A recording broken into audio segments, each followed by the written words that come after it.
Done. ठीक है, तो कोशिश करेगा, प्लीज रिस्पॉन्स करे, है ना। डू नॉट बी लाइक कि नहीं चुप रहना है, क्योंकि फिर क्लास का सेंस नहीं बनेगा। ठीक है, तो आज हम परसेंटेज शुरू कर रहे हैं। तो अभी तक जितना हमने किया था, हमने सिर्फ नंबर्स के बारे में समझा है, right. And how they changes from, अगर आप स्क्वायर लगा देते हो तो उसके प्रॉपर्टीज चेंज हो जाते हैं, राइट। क्यूब लगाते हो तो चेंज हो जाते हैं, है ना। फिर टाइप्स ऑफ नंबर्स होते हैं, उनकी अपनी प्रॉपर्टीज है, ये अभी तक सब हमने देखा है। ठीक। अब नेक्स्ट, अब जो भी क्लासेस होंगी हमारी, वो एक्सटेंशन है। अब परसेंटेज हो गया, फिर SI CI हो गया, राइट। फिर एवरेज हो गया, रेशियो, प्रोपोर्शन, मिक्सचर, एलिगेशन। तो यूजुअली SI CI पे नहीं आता है क्वेश्चन, राइट। इतने अभी तक देखे नहीं है हमने, but we will just go in a single class, we will try to just work on it कि हाँ क्या होता है, हमें पता होना चाहिए, फॉर्मूला क्या होते हैं ये पता होना चाहिए, राइट। और बट मिक्सचर एलिगेशन पे आ गए हैं, कई बार आए हैं, एवरेज पे आए हैं, परसेंटेज पे लास्ट ईयर ही दो क्वेश्चन थे आई गेस। एक तो डेटा सफिशिएंसी से था, तो वही चीज है। तो ठीक है, लेट्स स्टार्ट। अब मुझे बताइए परसेंटेज क्या होता है।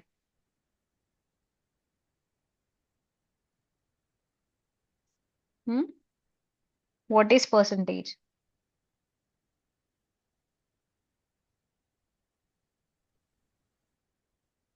Ma'am part of 100। Out of 100, yes we can see that. जी। नवदीप क्या बोल रहे हो? मैम वही है। सेंट मतलब होता है 100, और यस। पर मतलब होता है कि हर 100 में इतना। पर मीन्स बाय 100, राइट। पर सेंट, सेंट इज 100, तो पर 100, है ना।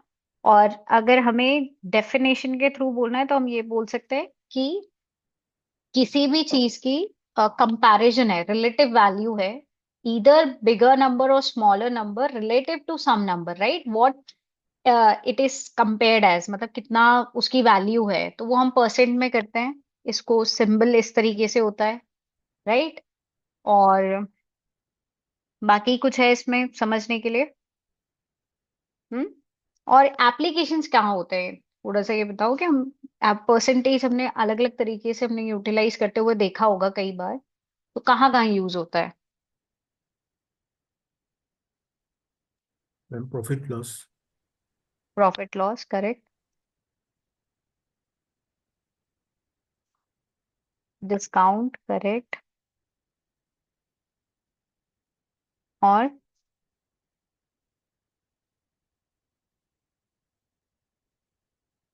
सॉल्यूशंस बनाने में, हाँ उसमें रेशियो, हाँ पर फिर भी परसेंट आ ही जाता है। ठीक है, राइट। हमारे मार्क्स पता करने के लिए कि कितना परसेंट है, राइट। पॉपुलेशन में भी यूज होता है ये, है ना। किसी चीज के इंक्रीज डिक्रीज वाले चीज में भी हम यूज करते हैं इसे, है ना।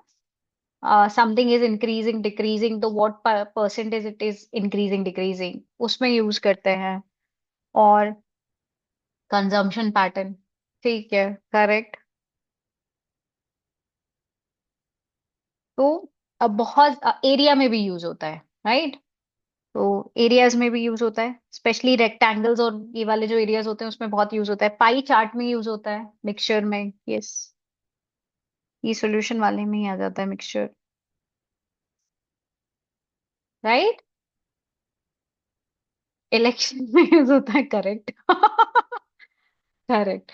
हाँ वो पॉपुलेशन वाले में वो उसमें भी आता है, इलेक्शन में आता है, right.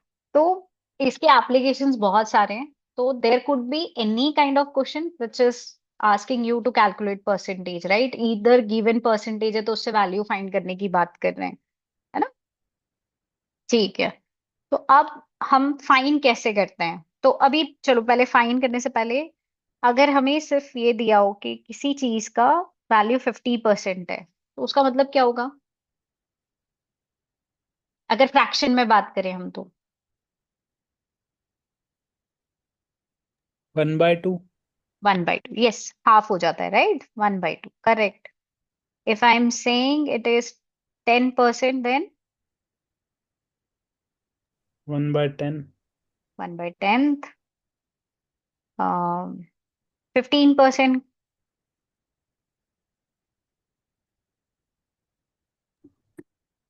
3/100। 3/100, 3/20। 3/20, yes.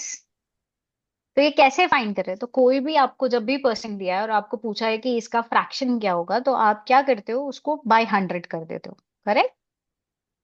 And that is how you find the fraction of it, कि ये इतना है, राइट? हाफ है इसका, 1/3 है, 1/4 है। तो अगर मैं बोलूँ किसी चीज का 1/4 है, तो वो कितना परसेंट होगा उसका? 25। 25%, करेक्ट। तो अब इसमें क्या किया हमने, इंटू 100 कर दिया, राइट? तो फ्रैक्शन को अगर आपको परसेंट में चेंज करना है, तो हम क्या करेंगे, इंटू 100 कर देंगे। ठीक है, ये यहां तक है क्लियर? चलो, तो अब अगर हमें कुछ वैल्यूज दी हुई है और उससे बताया गया है कि आप अब फाइंड करके बताइए कि कितना है, तो यूजुअली होता है, फॉर्मूला होता है part upon whole into 100, right? अगर आपको किसी चीज का परसेंट निकालना है जिसकी आपको पूरी होल वैल्यू दी है, जैसे यूजुअली हम मार्क्स के साथ करते हैं कि 100 मार्क्स का पेपर है जिसमें 20 आए हैं, तो कितना परसेंट होगा? तो दैट वुड मेक इट 20%, है ना? पर हमें नहीं लाने 20%, हमें लाने, कितने लाने हमें? सी सैट में कितने लाने, कितने में से?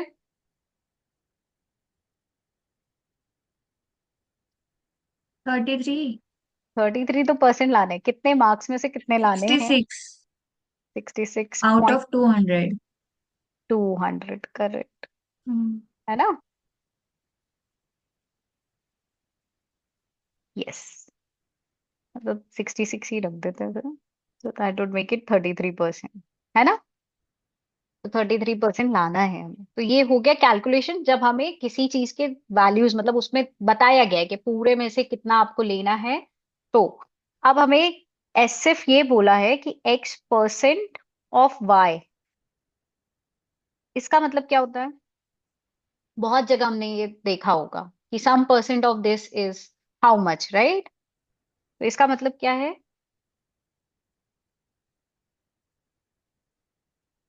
अगर मैं बोल दूं कि 2% ऑफ 10, तो इसको कैसे रिप्रेजेंट करते हैं हम?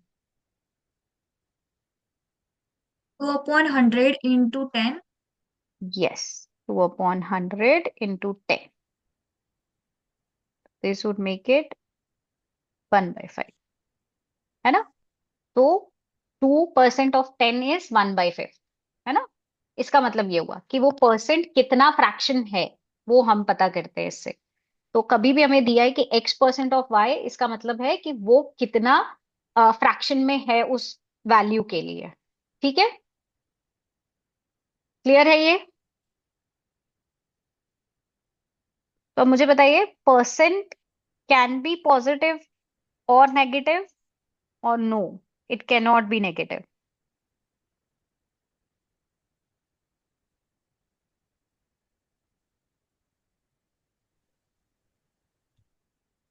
हम्म, It can be negative also.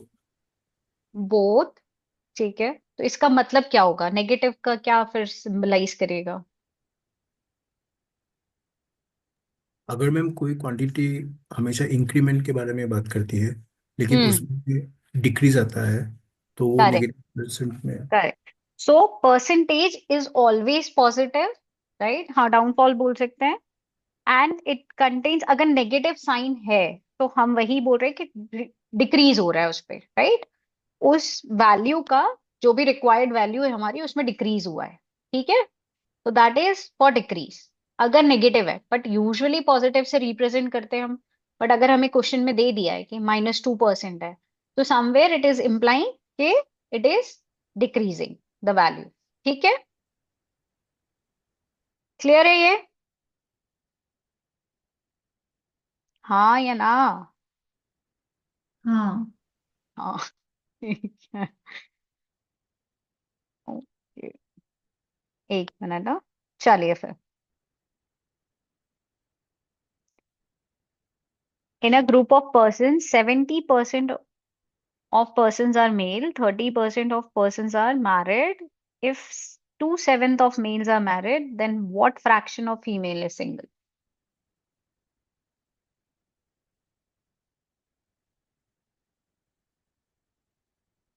Question समझ में आया है?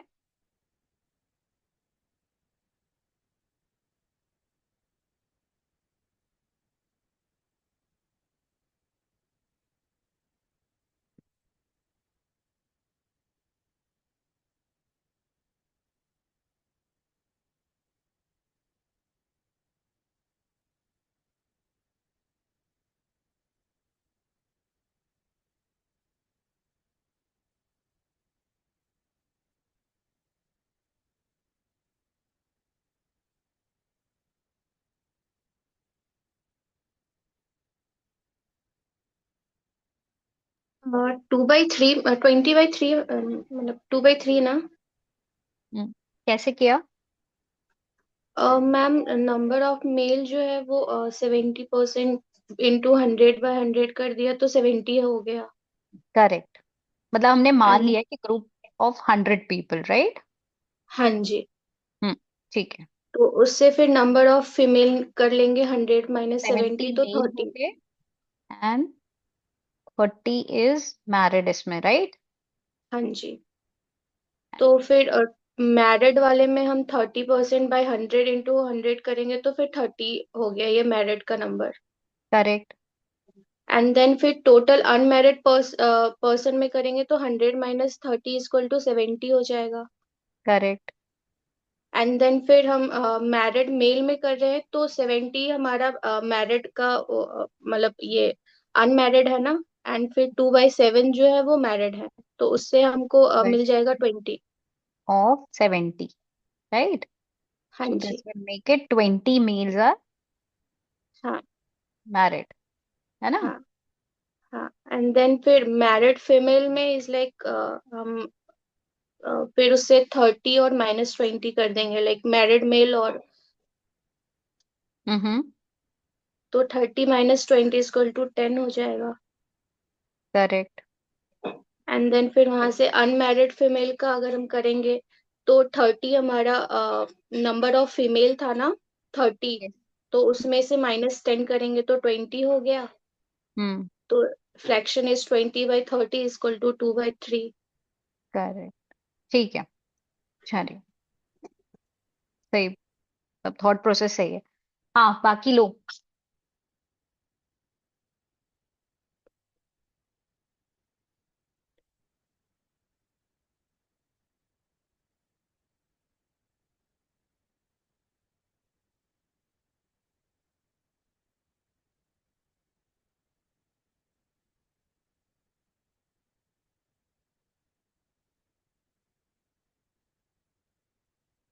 हम्म।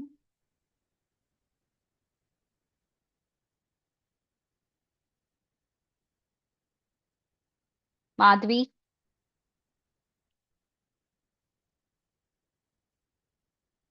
गीतांजलि।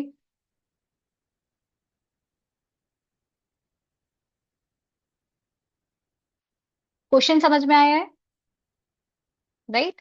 तो अब मुझे बताओ, पहला sentence, in a group of person 70% of person are male. So हमें यहाँ पे टोटल वैल्यू नहीं दी है, बट 70% की बात है, तो हम 100 लोग मान लेते हैं, राइट?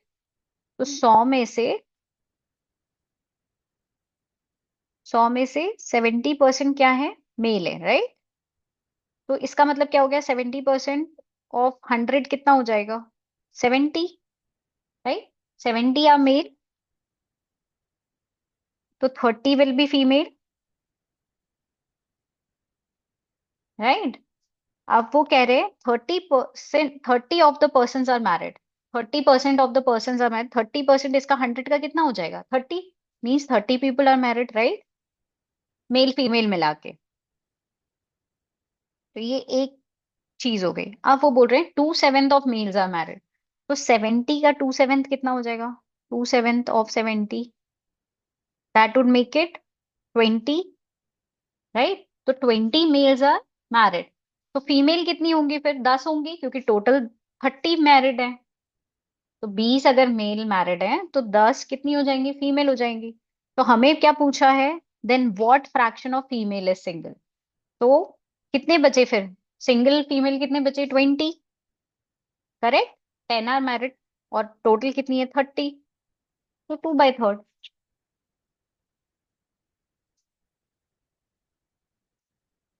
7 कहाँ से लाया सलोनी?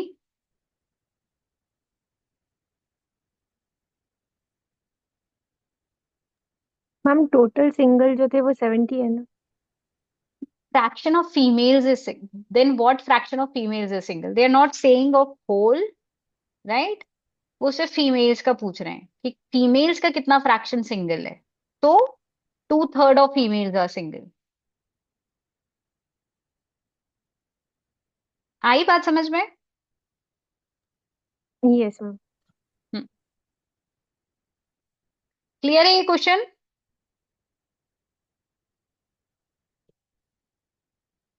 हाँ, यस और नो? Yes ma'am. चलिए फिर नेक्स्ट पे आ जाते हैं। हम्म A candidate attempted 12 questions and secured full marks in all of them. If he obtained 60% in the test, each question carried equal marks, then what was the total number of questions in the test? हम्म अब सारे लोग attempt करेंगे and do let me know क्या दिमाग में चल रहा है आपका, और क्वेश्चन क्या समझ में आया।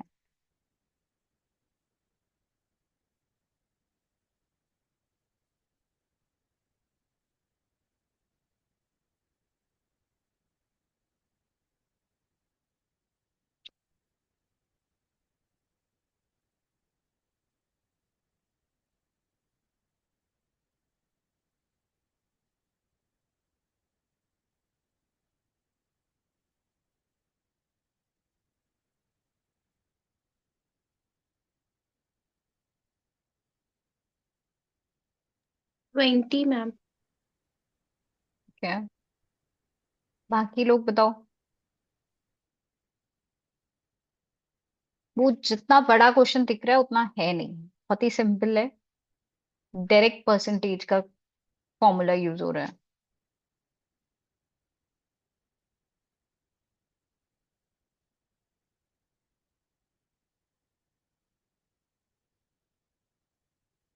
ये सलोनी, साक्षी, नीरज, नवदीप, 20 आंसर होगा आ रहा है 20? जी। यस। ओके,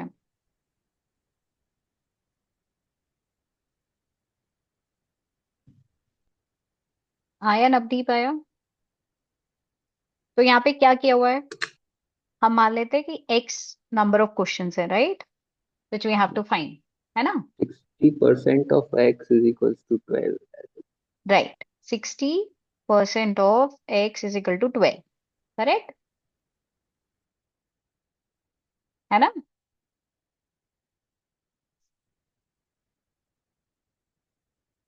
हाँ या नहीं? हाँ। Yes ma'am. तो ये हो जाएगा 60/100, x is equal to 12, x is equal to 20। ठीक है, yes ma'am. Total number of questions 20 है, जिसमें से उसने 12 क्वेश्चंस अटेम्प्ट किए थे। क्लियर है ये?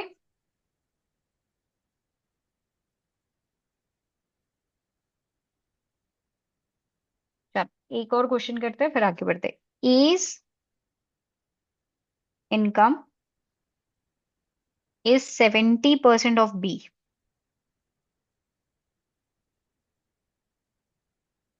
B's income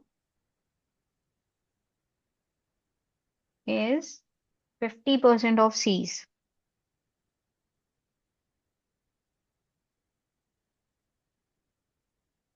And if C's income is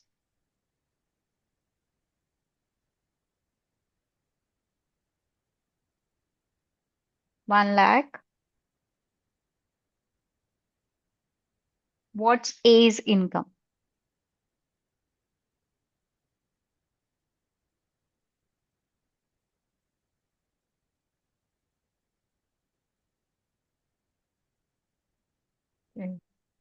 बाकी लोग भी फटाक से करके बताओ, सिंपल है।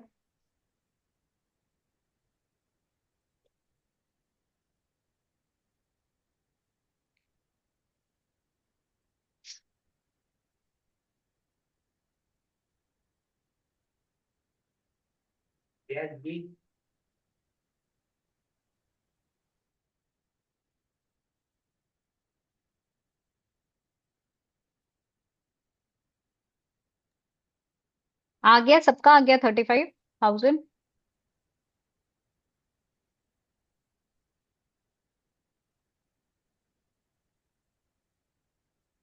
यस। कौन बताना चाहेगा कैसे किया? मैम 70% ऑफ 50,000 निकाल देंगे सीधे। ठीक है, 50% ऑफ सी है तो उसका 50,000 हो जाएगा, है ना? हाँ हाँ। ठीक, 70% ऑफ 50,000 निकाल दिया, तो that would make it as income, है ना? ठीक है, तो देखो यहाँ पे 50% ऑफ सीज बोला है, सी की इनकम 1 लाख रुपीज है, तो 50% इसका कितना हो गया, हाफ हो गया, तो दैट वुड मेक इट 50,000। और 50,000, अब उन्होंने, ए की इनकम इज 70% ऑफ बी, तो that would make it 70% of 50,000, that is 35,000। ठीक है, क्लियर है ये?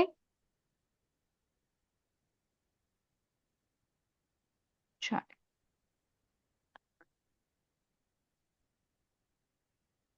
अब एक परसेंटेज चेंज होता है, राइट? दो परसेंटेज में ओवरऑल तीन चीजें हो रही होती है, या तो इंक्रीज हो रहा होता है, या डिक्रीज हो रहा होता है, या चेंज हो रहा होता है परसेंट का, राइट? जैसे आपने क्वेश्चन देखा होगा कि पॉपुलेशन पहले 20 लाख थी, फिर कुछ और हो गई, राइट? तो कितना परसेंट चेंज आया है ना? या फिर किसी कमोडिटी का amount is X and it become Y, then what percent change in that, right? So that things are percentage change.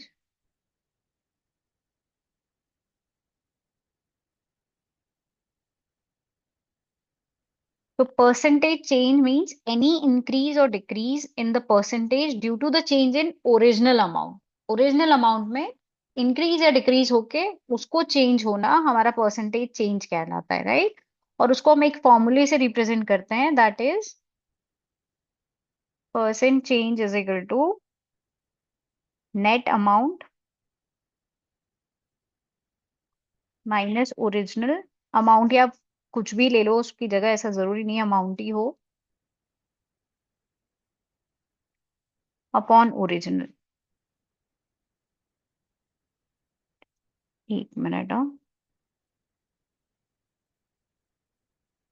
जगह कंप्लीट,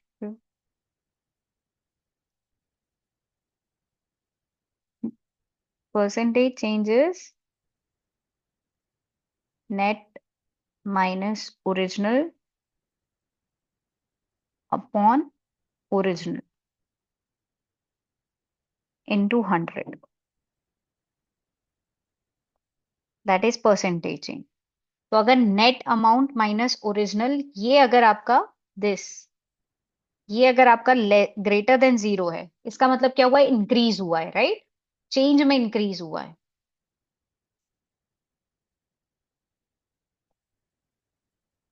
अगर ये लेस देन 0 है तो डिक्रीज हुआ है, और अगर इक्वल टू 0 आ जाए तो कोई चेंज नहीं है, no change.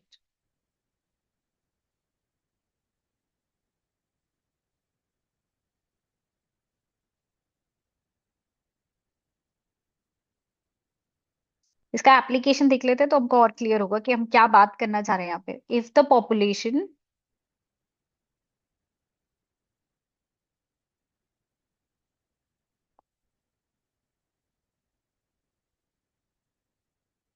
Of a city grew from 20 lakh to 22 lakh, find the percentage change।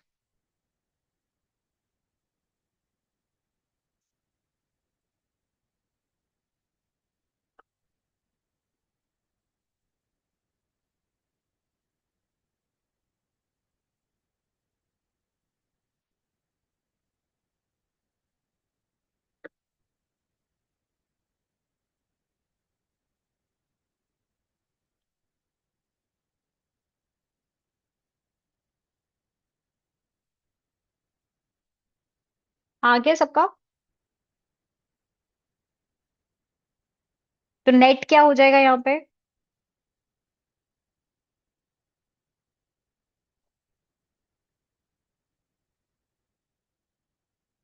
22, right? And original was 20 से 22 हो गया। तो अब नेट कितना हो गया? 22 हो गया है। ओरिजिनल कितना है? 20 है। तो 22 minus 20 upon 20, that would make it 1/10, और 100/10 हो जाएगा 10। सो 10%, है ना? तो परसेंटेज चेंज समझ में आया क्या है?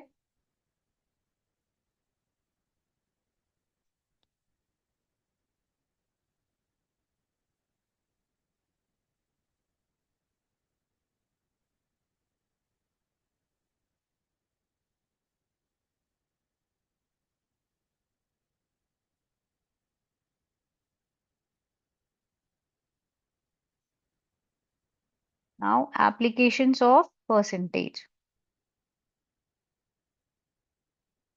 तो ये अलग अलग सिनेरियो में एप्लीकेशंस हैं। इसको हम और भी मतलब अभी यहाँ पे हम थोड़ा सा डिस्कस कर ले रहे हैं प्रॉफिट लॉस और डिस्काउंट में, but we will again added वहां पे भी डिस्कस करेंगे, ठीक है?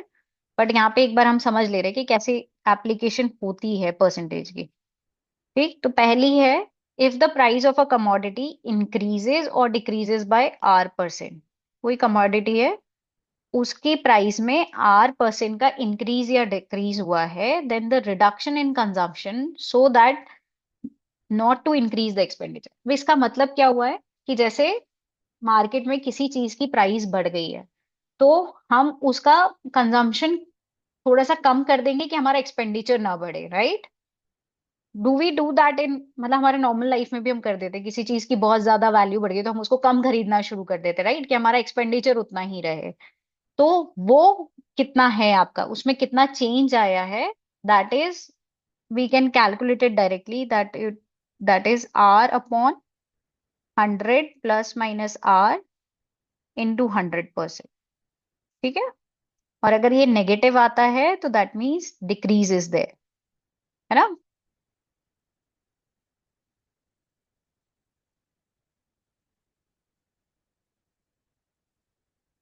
जैसे एग्जाम्पल ले लेते हैं कि if the price of rice is increases by 10%, 10% से इंक्रीज हुआ है राइस का प्राइस,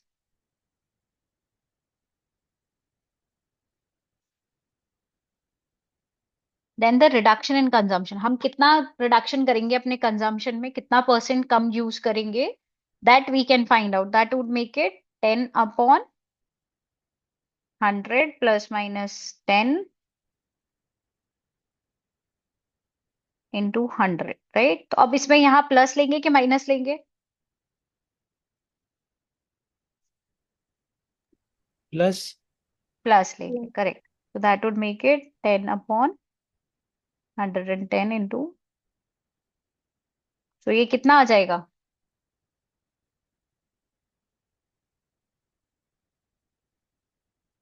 अप्रोक्स पे 9.09%, राइट? सो इतना हम कंजम्पशन अपना करेंगे, राइट? थोड़ा सा चेंज ले आएंगे हम अपने कंजम्पशन को, 10% इंक्रीज से 9% का कंजम्पशन हम कम कर देंगे। ठीक है? बात समझ में आई है?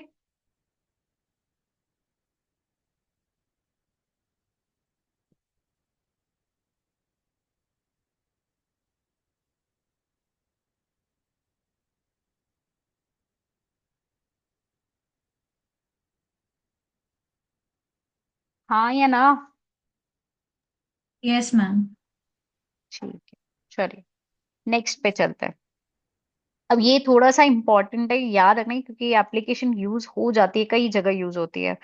एक सक्सेसिव इंक्रीज या डिक्रीज होता है, राइट? नेट इफेक्ट क्या होता है अगर आप बार बार कोई चीज को किसी परसेंट से चेंज कर रहे हो, जैसे अभी 2% फिर 3% ऐसे किया, राइट? तो क्या चेंज आता है, टोटल चेंज कितना आता है उसमें, उसके लिए यूज होता है। तो that is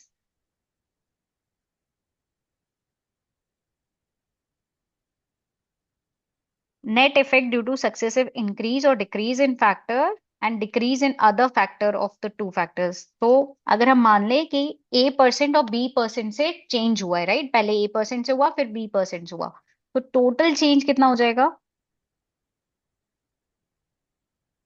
A plus B plus A into B upon 100% change would be, net change होगा। ये समझ में आया मैं क्या बोलना चाह रही हूँ? कि कई बार हमारे पास क्वेश्चन होता है ना कि पहले A% का इंक्रीज किया फिर B% का डिक्रीज किया, राइट, तो टोटल कितना चेंज आया, है ना, उन क्वेश्चंस में ये होता है। जैसे, और आप इसमें अगर डिक्रीज हो रहा है तो नेगेटिव साइन यूज करेंगे उस परसेंट के साथ, और इंक्रीज दोनों टाइम हो रहा है तो प्लस यूज करेंगे।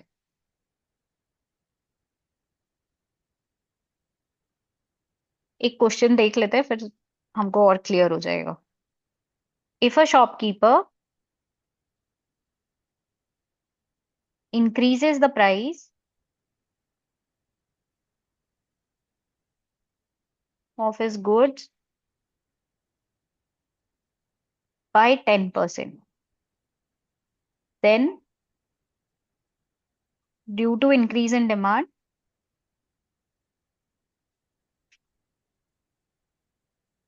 further increases the price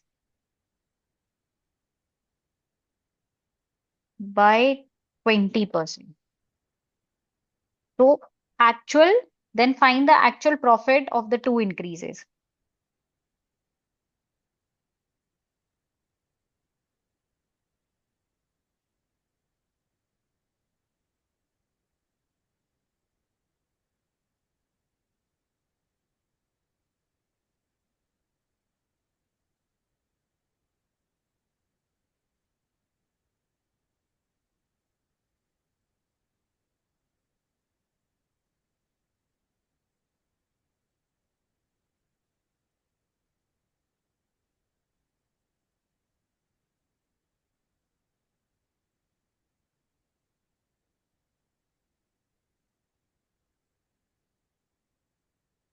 Yes.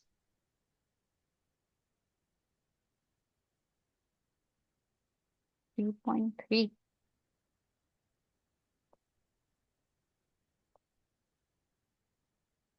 क्या किया है ये? 3.3 कैसे आ गया?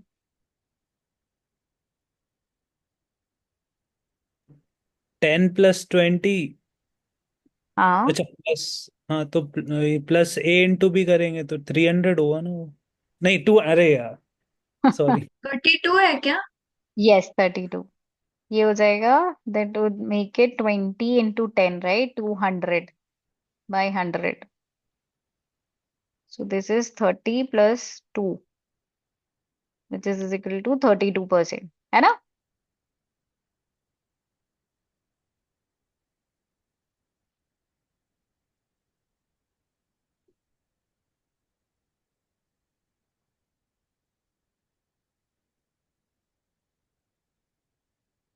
बात समझ में आई?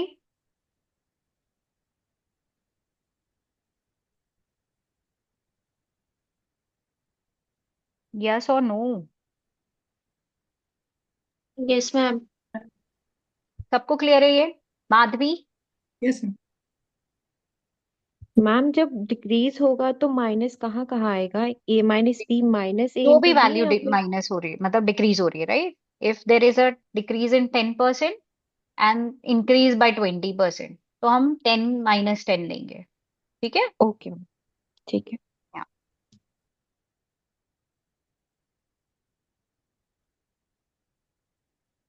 चलिए, एक और लास्ट एप्लीकेशन। ये आता नहीं है वैसे, मैंने अभी तक सीसैट में क्वेश्चन देखे नहीं है, बट स्टिल हमें पता होना चाहिए।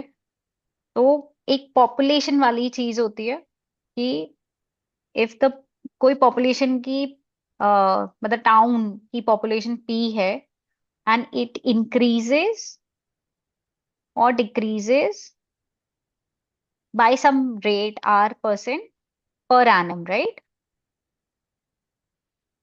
तो फिर कितनी हो जाएगी पॉपुलेशन आफ्टर एन ईयर? मतलब अगर हर साल कुछ R% बढ़ रही है तो 2 साल बाद कितनी हो जाएगी पॉपुलेशन, राइट, या डिक्रीज हो रही है तो कितनी हो जाएगी? इस सिनेरियो में population after n year is equal to हो जाता है P इंटू 1 + R/100 n। ये किसी की तरह दिख रहा है ये फॉर्मूला?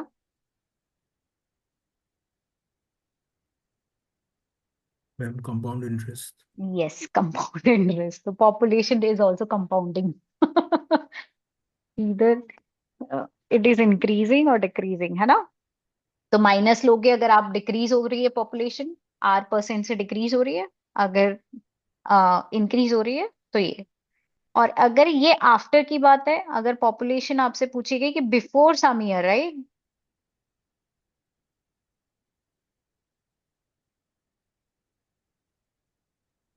n ईयर अगो, तब क्या हो जाएगा?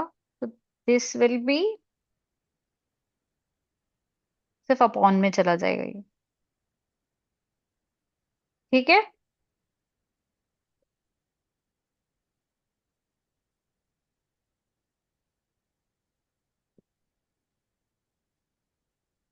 एक क्वेश्चन कर ही लो साथ साथ में कि हम क्लियर रहे हमें हम क्या कर रहे हैं। Population of a town is for 3,52,800 at present. If it increases at a rate of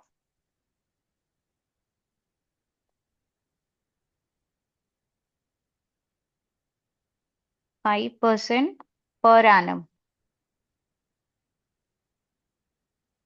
then what will be the population after 2 years?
Three eight eight nine six to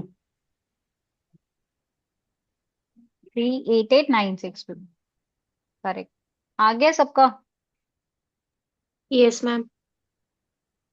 Okay. यहाँ तक clear है सबको? कोई doubt है?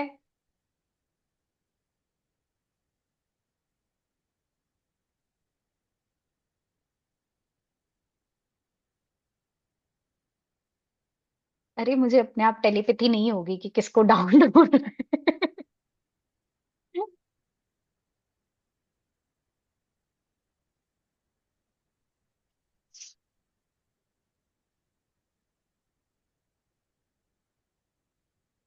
नहीं है doubt. नहीं है doubt. Thank you Geetanjali for making confirming it. सबके बिहाफ पे गीतांजलि बोल रही है, ठीक है। ठीक है, चलो एक क्वेश्चन शेयर कर रही हूँ। एक मिनट। हाँ,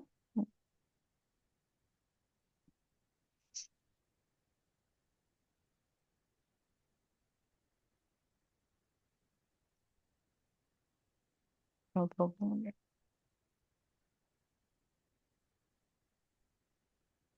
एक मिनट।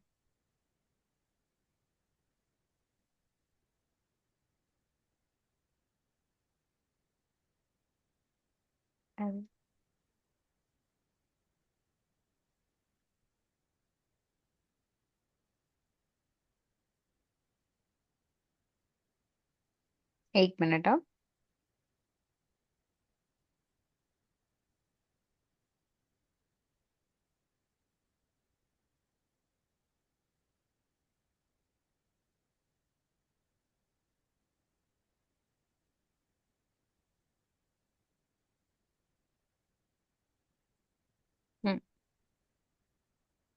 दिख रहा है सबको?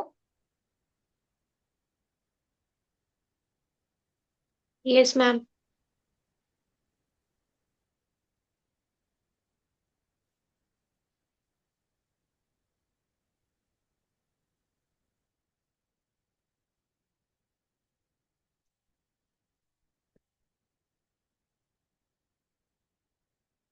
In a town, 45% population read magazine A, 55% read magazine B, 40% read magazine C, 40% read magazine A and B, 15% read magazine B and C, 25% read magazine A and C, and 10% read all the three magazines.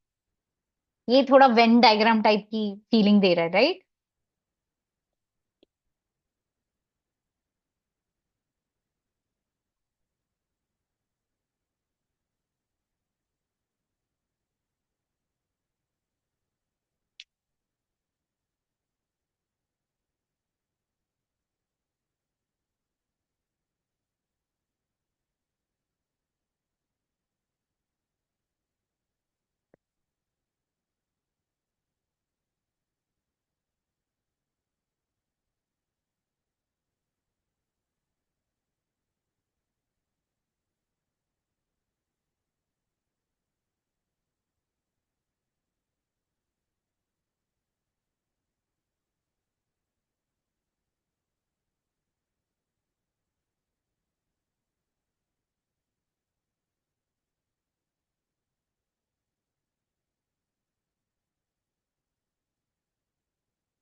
अगर Venn diagram आता है तो better है उसी से try करिएगा।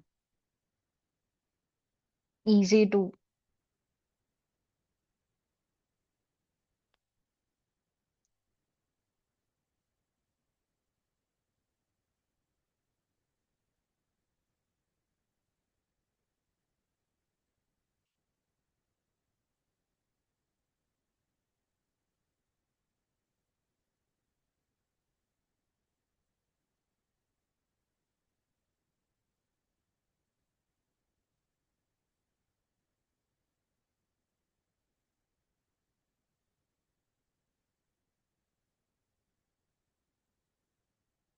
Ma'am मतलब शायद किसी ये को। मैम शायद ये क्वेश्चन वेन डायग्राम का ही है। हाँ, ये एक्चुअली वेन डायग्राम का है। कंप्लीटली सॉल्व उसी से होगा। तो ये मतलब if you are not aware of when diagram it is okay, we will solve it again this question. फिर से हम आएंगे इस क्वेश्चन पे जब हम वेन डायग्राम करेंगे। अगर कोई कर ले रहा है तो अच्छी बात है। सी किसने बोला? सही है आंसर। वेन डायग्राम से ही किया था आपने? Yes ma'am. हम्म, ठीक है। चलो, एक और क्वेश्चन शेयर कर रही हूँ। वो तो नॉर्मली हो जाएगा ऐसे ही।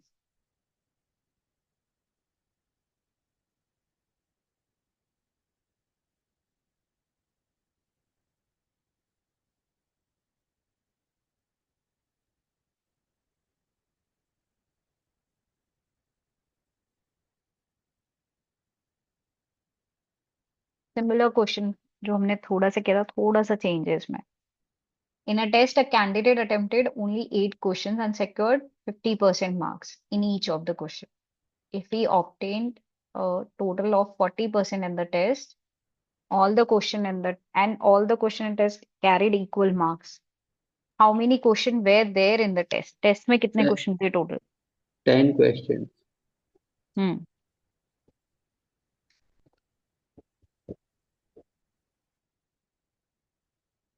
कैसे किया ये? मैम वो 8 क्वेश्चंस को मैंने 4 क्वेश्चंस मान लिया। ठीक है। 4 क्वेश्चंस में फुल मार्क्स आए उसके, और उसने 4 क्वेश्चंस में 40% स्कोर किया। यानी कि करेक्ट। 100% के लिए उसको 10 क्वेश्चन सॉल्व करने होंगे, तो उस तरीके। करेक्ट। ठीक है।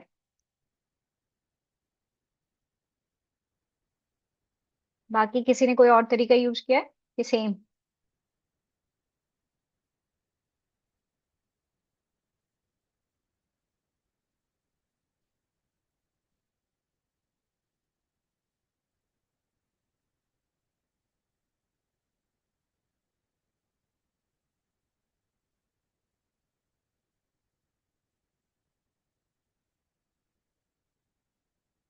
आप इसको ये भी करके कर सकते हो कि एक क्वेश्चन को 10 नंबर देके। यस, करेक्ट अमन। 10 क्वेश्चन है, एक क्वेश्चन का मार्क, राइट?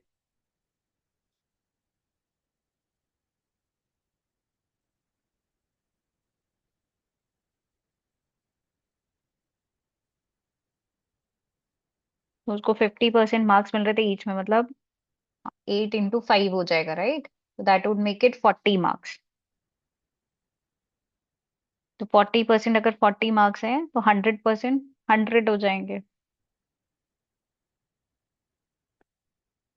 आ गया सबको? आ गया ये? एक्सप्लेन करना है कि वी आर फाइन?